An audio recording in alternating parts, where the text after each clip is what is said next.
Hello aspirants, welcome to my channel BPSC achievers. इस channel के माध्यम से आप एक्सपेक्ट कर सकते हैं daily current affairs from two newspapers, the Hindu and Hindustan, within 10 to 15 minutes for upcoming 71st BPSC examination. Please like, share and subscribe if you like my content. तो चलिए आज का कार्यक्रम शुरू करते हैं। तो चलिए एस्पिरेंट्स, हम आज का यानी 28 अप्रैल 2025 का करंट अफेयर्स शुरू करते हैं।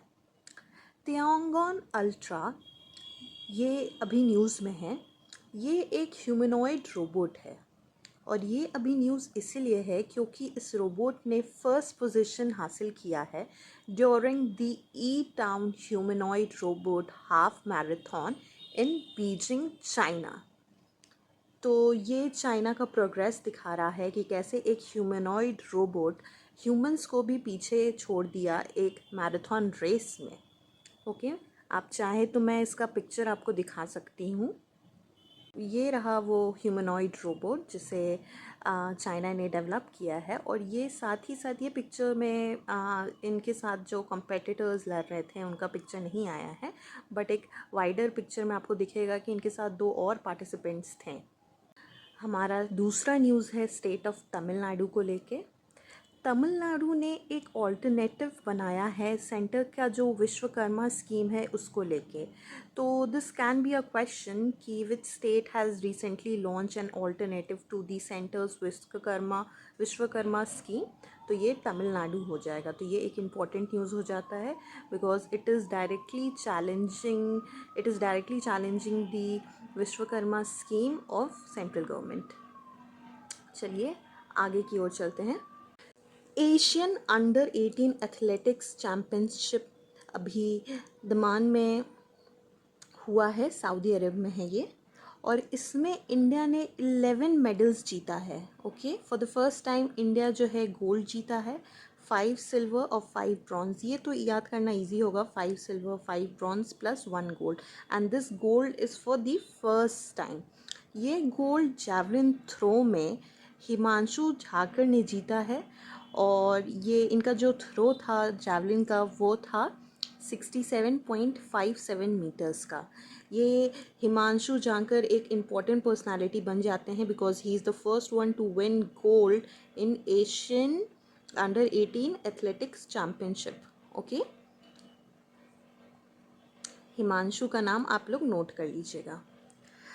इंडिया का जो फर्स्ट सैटेलाइट था वो लॉन्च किया गया था रशिया के सोइल से। ओके, इसरो ने इसे लॉन्च किया था और उसका नाम था आर्यभट्ट। तो ये जो लॉन्च हुआ था ये 19 अप्रैल 1975 को लॉन्च हुआ था। कल यानी 19 अप्रैल 2025 को 50 ईयर एनिवर्सरी सेलिब्रेट किया गया of first satellite launch of India, that is Aryabhatta. ये डेट इम्पॉर्टेंट डेट हो जाता है। या एग्ज़ाम में ये क्वेश्चन आ सकता है कि किसने अभी 50 एनिवर्सरी सेलिब्रेट किया अपने लॉन्च का, तो ये हो जाएगा आर्यभट्टा। ये इम्पॉर्टेंट न्यूज़ हो जाता है क्योंकि it was the first satellite launch of India. आगे चलते हैं। चीता, जैसे हम जानते हैं कि कूनो नेशनल पार्क में चीता लाया गया था, अब ये चीता को गांधी सागर सेंचुरी में भी डाला जाएगा जो कि एमपी में है। क्वेश्चन दो प्रकार से पूछा जा सकता है। पहला कि गांधी सागर सेंचुरी कौन से स्टेट में है, तो दिस विल बी एमपी। या फिर second slot of cheetah has been admitted into which sanctuary, तो ये हो जाएगा Gandhi Sagar sanctuary. Next question, next current affairs है हमारा बापू वीर कुंवर सिंह शौर्य जयंती को लेकर। ये क्वेश्चन पूछा जा सकता है कि बापू वीर कुंवर सिंह शौर्य जयंती किस दिन मनाया जाता है, तो ये 23 अप्रैल को मनाया जाता है। अभी न्यूज़ में ये भी है कि इस दिन एक एयर शो होगा जो कि मरीन ड्राइव या गंगा पथ जिसे हम कहते हैं उस वहाँ पे होगा। तो ये एक इम्पॉर्टेंट न्यूज़ बन जाता है। 23 अप्रैल का डेट इम्पॉर्टेंट है। आगे बढ़ते हैं। अभी के न्यूज़ में ये एक बहुत बड़ी न्यूज़ मिली है कि सेंटर ने अप्रूव कर दिया है 2,102 crores for the payment of Bihar MNREGA workers. तो सेंटर ने ये स्लॉट जो है, ये मनी का स्लॉट को 4 महीने के बाद दिया है और ये एक न्यूज़ बन गया है बिहार के लिए। This is an important news. तो अब हम थोड़ा जानेंगे कि मनरेगा का कितना कितना रुपया पर डे मिलता है। तो ये 245 रुपीज़ पर डे मिलता है मनरेगा के तहत। और मनरेगा का जितना भी ट्रांजैक्शन या पैसा आता है, अलॉटमेंट जो आता है, वो NEFMS के तहत आता है, that is national electronics fund management system. तो ये national electronics fund management system के बारे में थोड़ा हम जान लेंगे। ये जनरली मनरेगा का ही जो पैसा का अलॉटमेंट है उसे ध्यान में देता है, उसके ट्रांजैक्शन जो है वो इसके तहत ही होता है और ये इम्प्लीमेंट कराया जाता है मिनिस्ट्री ऑफ रूरल डेवलपमेंट के तहत। इसका मेन एम है ट्रांसपेरेंसी में इम्प्रूवमेंट लाना, इफ़िशियंसी में इम्प्रूवमेंट लाना। तो ये NEFMS एक इम्पॉर्टेंट पॉइंट बन जाता है। बहुत बार क्वेश्चन में आ सकता है कि NEFMS किसके लिए यूज़ किया जाता है। ओके, चलिए दूसरी न्यूज़ की ओर चलते हैं। जयनगर जो कि मधुबनी में है, वहाँ से पटना के लिए बिहार का फर्स्ट नमो भारत एक्सप्रेस या ट्रेन स्टार्ट होगा। ये आज का न्यूज़ है। और दूसरा ट्रेन जो स्टार्ट होने वाला है वो है अमृत भारत एक्सप्रेस। ये चलेगा सहरसा से मुंबई की तरफ। ये इम्पोर्टेंट न्यूज़ हो जाता है। 2 नया ट्रेन मिला है बिहार को रेलवेज़ की तरफ से। आगे चलते हैं फ्रेंड्स। अभी हमने जो मनरेगा का न्यूज़ पढ़ा उसके लिए एक इम्पॉर्टेंट मिनिस्टर हो जाते हैं श्रवण कुमार।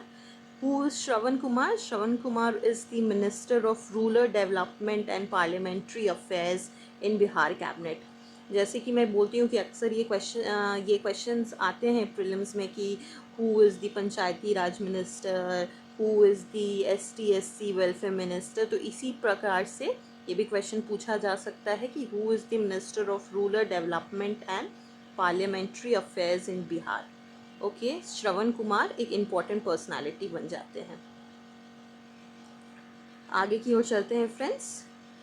क्योंझर काला चंपा, ये क्या है? तो ये एक वैरायटी है पैडी का। ये अभी न्यूज़ में है तो क्वेश्चन ये आ सकता है कि क्योंझर काला चंपा क्या है। Then this is a local variant या वैरायटी ऑफ पैडी जो कि उड़ीसा में मिलता है। चलिए आगे चलते हैं। सुभानश्री डैम। सुभानश्री डैम कहाँ है? ये भी न्यूज़ में था अभी, तो इसका लोकेशन इम्पॉर्टेंट हो जाता है।